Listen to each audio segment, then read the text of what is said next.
So let's rank all the flicks I've watched for the first time for the month of March 2023. Big D's Entertainment Rankings and Reviews. So greetings, my fellow YouTubers, and welcome to Big D's Entertainment Rankings and Reviews. My name is Dual, better known to as the Big D, back again with another ranking. This time around, I'm going to give you my ranking of my March 2023 first-time watches. It's not much, though. It's only 20 flicks and what have you. Now, I'm going to do just the first 10 real quickly, and then I'll do the next 10 with me talking about them a little more, okay? So if you're ready, let's start the ranking. Sit back, relax, and here we go. Let's start at number 20. I'm sorry, I'm getting ahead of myself, ain't I? Let's go. Number 20 is House Party 4, Down to the Last Man from 2001. This is a direct-to-video title, and this is the one that don't have Kid and Play in it. I watched all the other House Party films. We'll see where they all wind up. The reboots come up in just a moment. But this one's probably my least favorite. It does have a few funny moments, but some of the characters are just a little meh. And kind of a little nuts at times too, or something like that. But I don't factually hate this. It does have a few funny moments, though. Number 19 is the brand new House Party remake reboot from earlier this year. This film, I'm going to say, is okay. It does have a few funny moments and some surprising cameos, too. I'll be reviewing this in the fourth one and all the other series later in the month, so I'm not going to give you too much on this, but it's fine and all. Not great, though, but it still has a few funny moments. Number 18 is M. Night Shyamalan's Old from 2021. This film's kind of strange and what have you. I mean, Shyamalan has made some hit or miss films over these last few years. This one's all right and what have you. Kind of odd though, but it's pretty good in some parts, but not completely great though. I recently saw his brand new film, Knock at the Cabin, recently on Peacock. Not sure when I'll review that though, but Old, it's okay. Number 17 is A Scanner Darkly from 2006. This is a really odd adult animated feature featuring Keanu Reeves, Robert Downey Jr., Woody Harrelson, Winona Ryder, and others. It's kind of based on a book of the same name, and I gotta say, this is one warped out anime feature I have ever seen. Really. It's fine. It's fine, what have you. Just kind of odd in ways. Number 16 is House Party, Tonight's the Night from 2013. This is another direct-to-video film, and Kid and Play actually have a cameo in this. Anyway, it also has Taquan Richmond. You may remember the guy who played Chris's older brother on Everybody Hates Chris. This film, I thought was good in some ways. Anyway, you'll find out why when I review this film. Number 15 is R.I.P.D. from 2013. Now, this film's based on the Dark Horse comic book series of the same name, but unfortunately, despite having Jeff Bridges and Ryan Reynolds, this film unfortunately bombed at the box office. But after watching it, it's fun in some ways. I was thinking of reviewing it this month, but I'm going to put it on hold and possibly bring this to justice, maybe.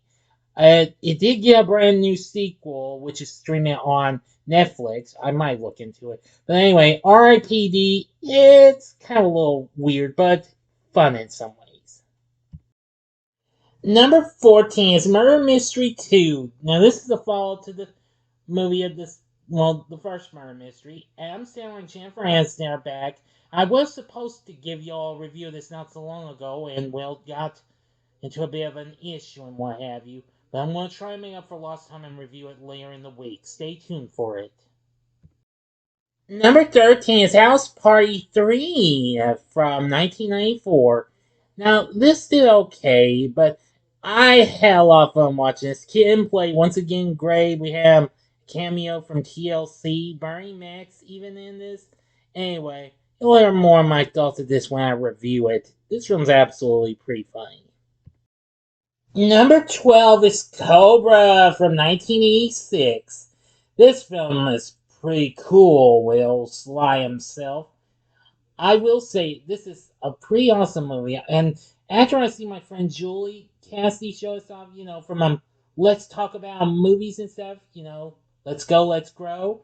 Yeah, she's watched this, and I'm going to say, Julie, I really like this movie. If you're watching this movie was pretty cool and what have you. I'll try and review this film someday. Number 11 is Superman Shazam, The Return of Black Adam from 2010. This was released direct to video, and actually, I didn't know this until I watched it. It was a short film, which also, after that, included 3 other shorts that DC had produced, including one with Green Arrow. This is pretty neat and what have you. Pretty cool and what have you. I thought it was pretty good. Well, how's that for going real quick? All right, the top 10 is coming up. And let me tell you, this was, wow, tough to figure out why it should be in there. But anyway, I went with my chances, my choices, and what have you. And I think I've picked some good ones and what have you, including ones that I recently went and saw at the theater and what have you. All right, here we go with the top 10. Coming in at number 10 is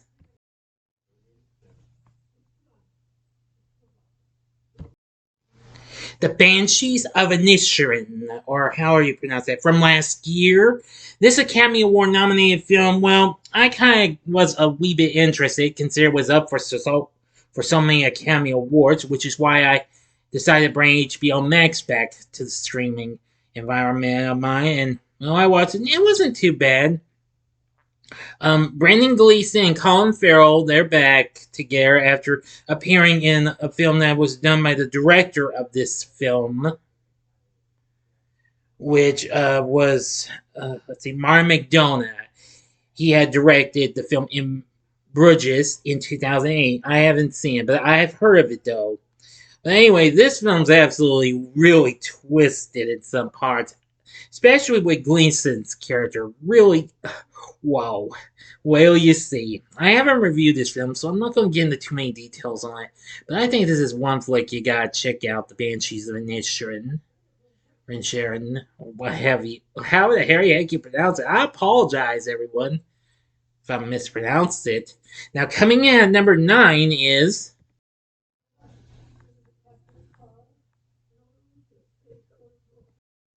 House Party 2 from 1991.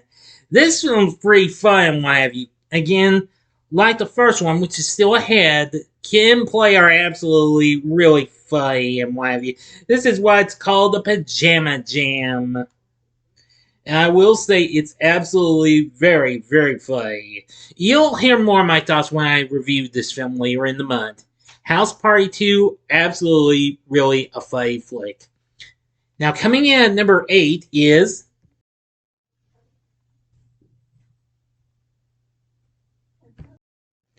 The Menu from last year. This film was kind of odd and what have you, but still, I liked its little twists and turns and what have you. Ray Fiennes, I think, was really good. Anya Taylor-Joy was pretty good. Nicholas Hoult was pretty good, too. I haven't reviewed this film yet. I think I should and what have you. I was thinking about doing a mini reviews video of this with the Banshees of Inisherin.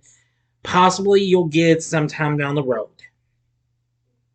I gotta say, this is one strange comedy horror thriller, but still, it's got a little bit of taste in this and what have you, especially with the cheeseburger they did in the last bit. But that's not actually the ending, so I didn't really give you the ending to the movie. But the menu wasn't too bad. And coming in at number 7 is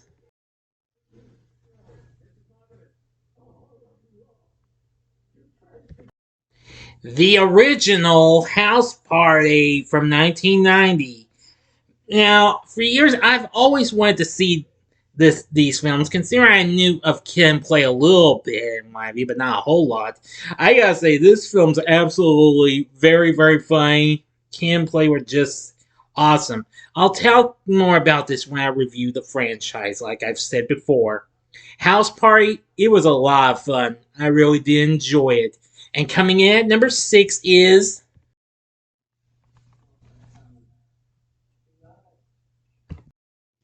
The Witches of Eastwick from 1987. Now, I've only seen maybe a little bit of this film years back, but I've never actually seen the film completely. Jack Nicholson was absolutely really good, and I love the performances we got from Susan Sarandon, Michelle Pfeiffer, and Cher. I definitely gotta review this film. Maybe I'll review it for Spooktacular October later in the year. Just stay tuned and we'll see. But anyway, this film was just so dark and pretty funny in some ways. I got a good laugh or two from it. The Witches of Eastwick, very good. Now, coming in at number 5 is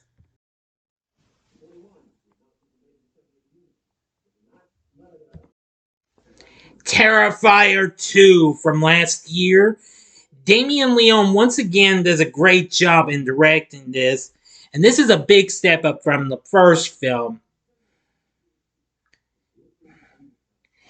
And David Howard Thorne once again does a great job as Art the Clown, who I think will definitely be up there in the Slashers Hall of Fame, you know, if there ever was one. But I gotta tell you, this was the most bloodiest, goriest film I have ever seen in the 43 years I've been born and what have you.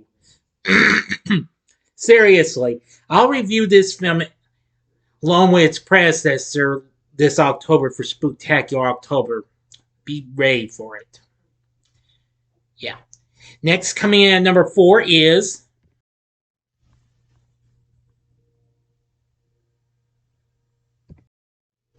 Shazam! Fury of the Gods. Now, this is a film I was ready for this year, but unfortunately, the only reason why I've got it low is I didn't want to cause a controversy because this film just had a humiliating opening at the box office. This is disappointing, but I had a lot of fun with it anyway. I forgot to point out there's actually an Easter egg in the film. I won't tell you what it is, though. You're just going to have to figure that out. I will tell you there are 2 Easter eggs that actually involves, I'll give you a hint, it involves the old Saturday morning TV show from the 70s. That's right. Won't tell you what they are. You just gotta see the movie. Shazam! Fury of the Gods, despite its failure and what have you, it's still a good movie. I really enjoyed it. Zachary Levi, once again great as Shazam. The kids and their grown-up versions of the Shazam family, definitely awesome. Dame Helen Mirren was good, so was Lucy Liu. Yeah, they were all real good. So anyway, Shazam! Fury of the Gods, not too bad. Next, coming in at number 3 is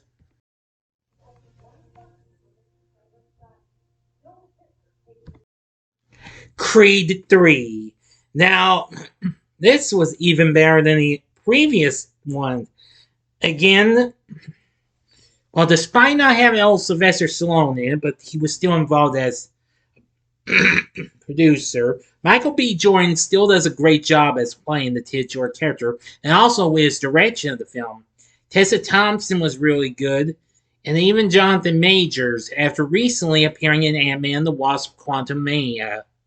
I know he recently got into a little bit of a predicament not so long ago, but even so, Creed 3 I think was pretty awesome. And anyway, I liked the performances we got, and even the little girl who played Creed's daughter wasn't too bad either. Really something. Creed 3, awesome. I really did enjoy it. You gotta check out if you haven't. And for the final 2, this was a tough decision to make because we got a classic film from the 60s and one kickin' flick that recently came out. So coming in at number 2 is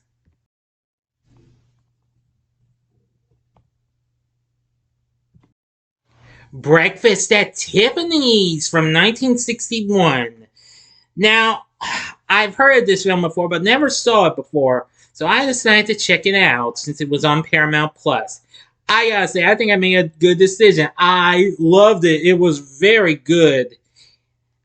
Blake Edwards, who would later give us the Pink Panther films, did an exceptionally good job with his direction.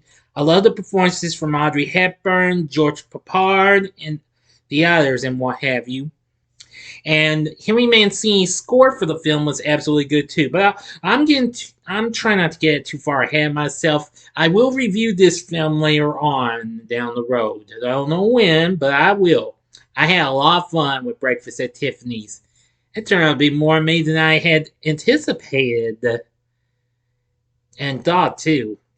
But if that's number 2, what's number 1? I'll tell you. My number 1 first time watch of March 2023 is